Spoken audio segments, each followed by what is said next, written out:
Hallo zusammen, herzlich willkommen zur 6. Folge von Swiss Info hier auf Ask Switzerland. Und ihr seht sicher schon die Bilder hier im Hintergrund und darum nehme ich euch jetzt gerade mal einfach mit und zeige euch, was ich da Schönes bekommen habe. Ich habe mich wirklich super gefreut.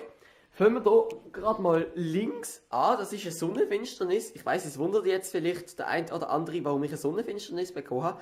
Ehrlich gesagt habe ich mich zuerst auch gewundert, aber ich habe gefunden, ja, die sieht an sich gar nicht so schlecht aus, das können wir doch nehmen. Ich habe mich dann mega gefreut, habe sie auch ausgedruckt und aufgehangen vom Ronan von Ettigen. Das ist natürlich schön dort auf dem Land, wo man es auch ein bisschen besser sieht als hier in der Stadt. Ich wohne ja in Basel. Dankeschön, lieber Ronan, ich hoffe, ich spreche deinen Namen richtig aus. Es hat mich mega gefreut, wenn du noch weitere Bilder machen willst, dann schick sie mir doch. Ich finde jedenfalls das mega toll. Ich habe die Sonnenfinsternis leider verpasst. Ich habe sie mega sehen. Jetzt habe ich sie hier jeden Tag vor Augen. Das freut mich richtig. Dann haben wir hier Ask Switzerland. Gut, das habe ich mir gemacht. Aber ist jetzt nicht so speziell. Unten dran haben wir, das ist Zürich, fotografiert vom Uetlibergturm. Oder Uetlibergturm. Ich bin mir nicht ganz sicher, wie das auszusprechen ist. Man sieht, das ist eine mega detaillierte Aufnahme. Das hat mich richtig gefreut. Also ist das mit der Kamera gemacht vielleicht sogar? Oder vielleicht mit dem iPhone oder so. Weiß nicht.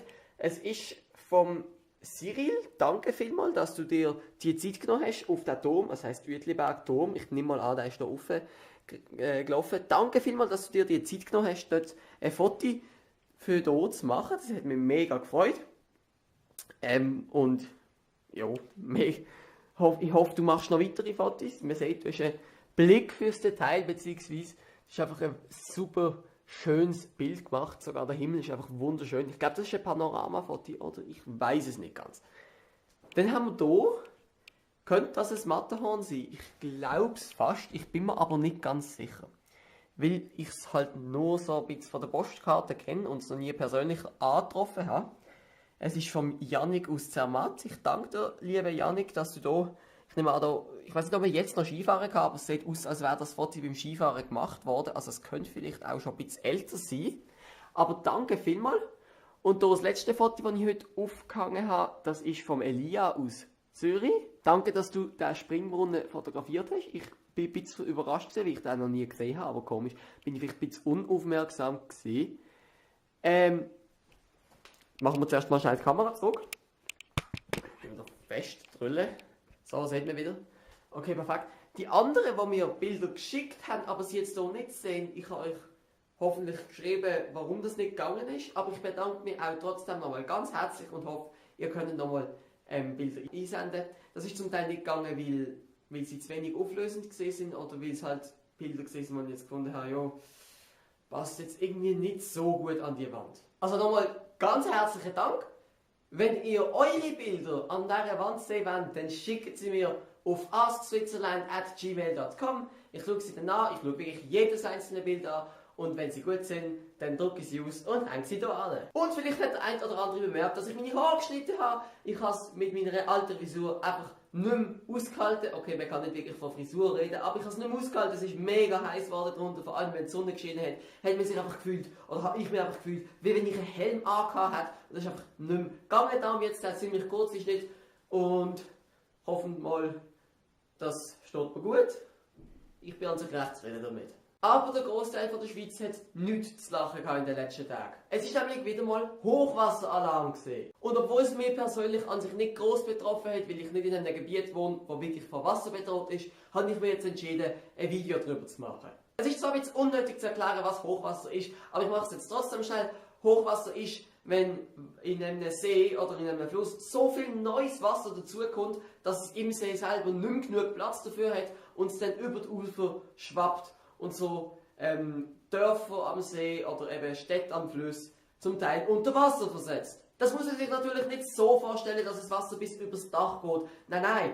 Es geht einfach Wasser, das übers Ufer vom See tritt, irgendwo in den Keller runter. Dort fließt es auch runter, weil wo es runtergeht, fließt Wasser runter. Und ich mache wieder mal Idiotensicherheit. Das heisst aber für Leute, die betroffen sind, dass alles, was im Keller ist, unter Wasser steht, der neueste Einkauf, die neuesten Lebensmittel, die im Keller hätten sollen gelagert werden, ein Schlag ins Wasser. In der Schweiz ist das Problem nicht der Personenschaden, das heisst, es werden fast keine Leute verletzt. durch Hochwasser, weil es eigentlich meistens einfach nur den Keller betrifft und sich dort ja eigentlich kein normaler Mensch aufhaltet, wenn er sieht, dass Wasser reingeht. Das größere Problem in der Schweiz ist einfach der finanzielle Schaden. Du musst die Keller reparieren nach so einem Hochwasser. Du musst das Wasser auch irgendwie wieder rausbekommen. Das geht nicht von allein wieder rauf. Es ist nämlich ein Keller, der ist wieder unten. Und ich habe ja gerade vorher an dieser Stelle einen idiotensicheren Kommentar gemacht, dass eben Wasser runterfließt. Und wenn der Keller zu weiter unten ist als das Bad, fließt es eben nicht rauf, sondern bleibt im Keller. Und warum sage ich das? Ich laufe einfach weg. Nein, okay, bleiben wir bei der Sache. Ich möchte jetzt wirklich sachlich darüber berichten. So weit, so gut. Habe ich es jetzt auch so eine Lage geschafft. Aber jetzt geben wir noch mal eine zweite Chance. Das ist natürlich aus finanziellen Aspekten ein riesen Schaden und das Wasser muss man rauspumpen und alles. Zweitens, ich weiß nicht, ob man sich dagegen versichern kann, gegen Hochwasser, ich hoffe es mal. Und drittens, das ist einfach etwas, was in der Schweiz immer wieder vorkommt. Das heisst, alle paar Jahre haben die Leute, die am See wohnen, das Problem, dass zum Beispiel einfach Wasser in ihren Keller schwappt. Das hat zur Folge, dass sie meistens nicht mehr Lebensmittel, die vergänglich sind, das heisst Sachen, die nicht ganz so viel wert sind, oder eben nicht so viel werte Sachen im Keller lagern. Die werten Sachen kommen meistens in Estrich, wenn dann einer da ist. Ein weiteres Problem ist, dass das Hochwasser nur entsteht, weil ganz viel Regen kommt. Der Regen fällt aber nicht nur direkt in den See, der prallt auch auf Berge und auf Wiesen, auf Hügel und alles. Wenn er aber auf Berge oder auf Hügel prallt, dann löst das richtige Schlammlawine aus. Ich weiß nicht, ob es das Jahr jetzt so schlimm war, aber es kann einfach wirklich manchmal sein, dass es richtige Erdhänge ins Rutschen versetzt. Wenn dann eine Bahnlinie oder eine Autobahn drunter kommt unter das rollende Erdmaterial, kann man die natürlich nicht benutzen. Das ist dann für Zehntausende, vielleicht sogar Hunderttausende Menschen ein riesen Problem, weil sie entweder einen Umweg machen müssen oder einfach gar nicht mehr dort durch können. Aber es lohnt sich nicht, sich darüber aufzuregen. Es sind Naturgewalten, was will man machen? Und aus dem geht es uns auch heute viel besser in Bezug auf das. Vor 100 Jahren wäre das der Tod von ganz vielen Menschen. Damals hat man sich nicht so gut schützen können. Heutzutage sind das meistens nur noch finanzielle Schäden. Das ist natürlich viel besser. Trotzdem ist es natürlich mühsam. Tatsächlich sterben die meisten Menschen gar nicht vom Hochwasser an sich. Also sie fallen nicht ins Wasser oder so. Nein, nein.